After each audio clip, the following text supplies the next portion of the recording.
Hello friends, എല്ലാവർക്കും പുസ്തക വീട്ടിലേക്ക് സ്വാഗതം. ഇന്ന് നമ്മൾ പറയാൻ പോകുന്നത് ബ്ലാക്ക് ക്രൗച്ച് എന്ന ഒരു അമേരിക്കൻ എഴുത്തുകാരൻ എഴുതിയിട്ടുള്ള ഡാർക്ക് മാറ്റർ എന്ന നോവലിൻ്റെ ഒരു ചെറിയ എക്സ്പ്ലനേഷനാണ്. അപ്പോൾ ഒട്ടും വൈകാതെ തന്നെ നമുക്കതിലേക്ക് കിടക്കാം. സന്തോഷത്തോടെ കുടുംബജീവിതം നയിച്ചുകൊണ്ടിരിക്കുന്ന നിങ്ങളെ ഒരു രാത്രി ഒരു അപരിചിതൻ തട്ടിക്കൊണ്ടുപോകുന്നു. എന്നാൽ അവിടെ നിന്നും നിങ്ങൾ ഉറക്കമുണരുന്നത് മറ്റൊരു ലോകത്ത് മറ്റൊരു വ്യക്തിയായിട്ടാണെങ്കിലോ?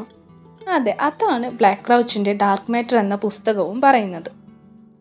ഭാര്യ ഡാനിയേലയ്ക്കും അവരുടെ കൗമാരക്കാരനായ മകൻ ചാർലിക്കുമൊപ്പം ചിക്കാഗോയിൽ താമസിക്കുന്ന ഹൈസ്കൂൾ ഫിസിക്സ് അധ്യാപകനായ ജെയ്സൺ ഡെസൻ്റെ കഥയാണ് ഡാർക്ക് മാറ്ററിൽ പറയുന്നത്. ജെയ്സൺ വളരെ മികച്ച ഒരു ഭൗതിക ശാസ്ത്രജ്ഞനായിരുന്നു. എന്നാൽ കുടുംബത്തിൽ കൂടുതൽ ശ്രദ്ധിക്കാനായി അല്ലെങ്കിൽ കുടുംബത്തോടൊപ്പം കൂടുതൽ സമയം ചെലവഴിക്കാനായി 15 വർഷം മുമ്പ് അയാൾ തൻ്റെ കരിയർ ഉപേക്ഷിക്കുന്നുണ്ട്. എന്നാൽ കഥ മാറിമറിയുന്നത് ഒരു ദിവസം ജെയ്സനെ മുഖംമൂടി ധരിച്ച മനുഷ്യൻ തട്ടിക്കൊണ്ടുപോയി മയക്കുമരുന്ന് നൽകുമ്പോഴാണ്. അവിടെ നിന്നും ഉറക്കമുണരുന്ന ജെയ്സൺ ഒരു സയൻസ് ലബോറട്ടറിയിൽ ഒരു ക്യൂബിനുള്ളിൽ നിന്നുമാണ് പുറത്തേക്ക് വരുന്നത്. 15 വർഷങ്ങൾക്ക് മുമ്പ് ഡാനിയേലയെ വിവാഹം ചെയ്യേണ്ടെന്ന് തീരുമാനിച്ച് തൻ്റെ കരിയറിൽ ശ്രദ്ധ കേന്ദ്രീകരിച്ച് ജീവിച്ച മറ്റൊരു ജെയ്സന്റെ യൂണിവേഴ്സിലേക്കാണ് താൻ വന്നിട്ടുള്ളതെന്നും അവിടുത്തെ ചിക്കാഗോയിലാണ് താൻ നിൽക്കുന്നതെന്നും ജെയ്സൺ കണ്ടെത്തുന്നുണ്ട്. ഒരു വ്യക്തിക്ക് ജീവിതത്തിൽ എടുക്കാൻ കഴിയുന്ന എല്ലാ പോസിബിലിറ്റികളിൽ നിന്നും ഉണ്ടായിട്ടുള്ള ഒരുപാട് യൂണിവേഴ്സുകളിലേക്ക് യാത്ര ചെയ്യാൻ കഴിയുന്ന ഒരു ക്യൂബ് അയാൾ നിർമ്മിച്ചിരുന്നു. അവിടെ വെച്ച് ലബോറട്ടറിയിലെ ശാസ്ത്രജ്ഞർ ജെയ്സനെ തടഞ്ഞു നിർത്തി ചോദ്യം ചെയ്യുകയും ക്യൂബിലൂടെയുള്ള യാത്രയിൽ നിന്ന് വിജയകരമായി തിരിച്ചെത്തുന്ന ആദ്യത്തെ വ്യക്തിയാണ് ഇയാളെന്നും പറയുന്നു. ജെയ്സൺ 2 എന്നാണ് ശാസ്ത്രജ്ഞനായിട്ടുള്ള ജെയ്സനെ പുസ്തകത്തിൽ വിളിക്കുന്നത്.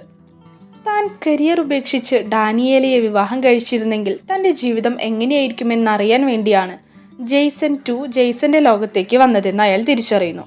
മാത്രമല്ല, ഡാനിയേലയുമായി ഒന്നിച്ച് ജീവിക്കാൻ വേണ്ടിയാണ് ജെയ്സൺ 2 തൻ്റെ യൂണിവേഴ്സിൽ നിന്നും മറ്റൊരു യൂണിവേഴ്സിലേക്ക് കടത്തിയതെന്ന് മനസ്സിലാക്കുന്നുണ്ട്. ഭാര്യയുടെയും കുട്ടിയുടെയും അടുത്തേക്ക് തിരിച്ചു പോകണമെന്ന് ജെയ്സൺ തീരുമാനിക്കുന്നു. ജെയ്സൺ 2ൻ്റെ തെറാപ്പിസ്റ്റ് ആയിട്ടുള്ള അമാൻഡയും ഒത്ത് തൻ്റെ യൂണിവേഴ്സിലേക്ക് മടങ്ങിപ്പോകാനായിട്ട് ജെയ്സൺ തീരുമാനിക്കുകയും എല്ലാവരുടെയും കണ്ണുവെട്ടിച്ച് ക്യൂബിലേക്ക് പ്രവേശിക്കുകയും ചെയ്യുന്നുണ്ട്. എന്നാൽ ആ ക്യൂബിൻ്റെ പ്രവർത്തനം ശരിക്കും അറിയാത്തത് കൊണ്ട് തന്നെ അവൻ കുറേ സമാന്തര ലോകങ്ങളിലായാണ് ആദ്യം എത്തിപ്പെടുന്നത്. അങ്ങനെ പല യൂണിവേഴ്സുകളും സഞ്ചരിച്ച് ഒടുവിൽ സ്വന്തം വീട്ടിലേക്കുള്ള അല്ലെങ്കിൽ സ്വന്തം യൂണിവേഴ്സിലേക്കുള്ള വഴി ജെയ്സൺ കണ്ടുപിടിക്കുന്നുണ്ട്. സ്വന്തം ലോകത്തിൽ തിരിച്ചെത്തുന്ന ജെയ്സൺ ഭാര്യയോടും മകനോടുമൊപ്പം താമസിക്കുന്ന ജെയ്സൺ 2നെ കണ്ടെത്തുന്നു. ജെയ്സൺ 2ൻ്റെ പെരുമാറ്റത്തിൽ ആദ്യമേ തന്നെ സംശയമുണ്ടായിരുന്ന ഡാനിയേലയെ ജെയ്സൺ വന്ന് താനാണ് യഥാർത്ഥ ജെയ്സൺ എന്ന് പറഞ്ഞ് മനസ്സിലാക്കുന്നുണ്ട്. ഇതിനിടയിൽ മറ്റു ലോകങ്ങൾക്കിടയിലുള്ള യാത്രകളിൽ ഓരോ തവണയും ഓരോ പുതിയ തീരുമാനങ്ങൾ എടുക്കുമ്പോൾ കുറേയധികം ജെയ്സന്മാർ സൃഷ്ടിക്കപ്പെടുന്നു. ഈ ജെയ്സന്മാരെല്ലാവരും തന്നെ ഡാനിയേലയോടും ചാർലിയോടുമൊപ്പം ജീവിക്കാനായി ജെയ്സന്റെ ലോകത്തേക്ക് വരുന്നുണ്ട്. ജെയ്സൺ 2 ജെയ്സനെ കണ്ടുപിടിക്കുകയും അവനെ കൊല്ലാൻ ശ്രമിക്കുകയും ചെയ്യുന്നുണ്ട്. പക്ഷെ ജെയ്സൺ തൻ്റെ ശത്രുവിനെ മാരകമായി മുറിവേൽപ്പിക്കുന്നു. എന്നാൽ പുതിയതായി സൃഷ്ടിക്കപ്പെട്ട 50-ലധികം വരുന്ന ജെയ്സനുകൾ വളരെ അപകടകാരികളായിരുന്നു. അവരിൽ നിന്നെല്ലാം തന്നെ രക്ഷപ്പെടാനായി ജെയ്സൺ തൻ്റെ കുടുംബത്തെയും കൊണ്ട് ക്യൂബിലേക്ക് പോകുന്നിടത്താണ് നോവൽ അവസാനിക്കുന്നത്.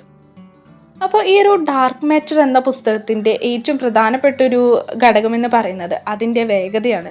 മിന്നൽ വേഗത്തിലാണ് കഥ പുരോഗമിക്കുന്നത്. ഡാർക്ക് മാറ്റർ എന്നാണ് നോവലിന് പേര് കൊടുത്തിട്ടുള്ളതെങ്കിലും അതിനെക്കുറിച്ച് വളരെ ചെറിയൊരു രീതിയിലുള്ള പരാമർശം മാത്രമാണ് നോവലിൽ വരുന്നത്.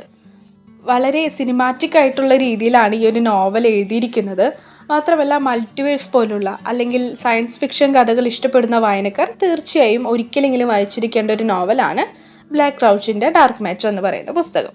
ഡാർക്ക് മാറ്റർ എന്ന് പറയുന്ന ഈ ഒരു നോവൽ ഒരു സീരീസായി 2024 എടുത്തിട്ടുണ്ട്. അപ്പോൾ നിങ്ങൾക്ക് താല്പര്യമുണ്ടെങ്കിൽ അതും കൂടി ഒന്ന് പോയി കണ്ടു നോക്കാം. അപ്പോൾ നിങ്ങൾക്ക് ഈ ഒരു വീഡിയോ ഇഷ്ടപ്പെട്ടിട്ടുണ്ടെങ്കിൽ തീർച്ചയായിട്ടും ലൈക്ക് ചെയ്യുക, കമൻറ്റ് ചെയ്യുക, സബ്സ്ക്രൈബ് ചെയ്യുക. അപ്പോൾ മറ്റൊരു വീഡിയോയുമായിട്ട് ഞാൻ ഉടനെ തന്നെ വരുന്നതായിരിക്കും.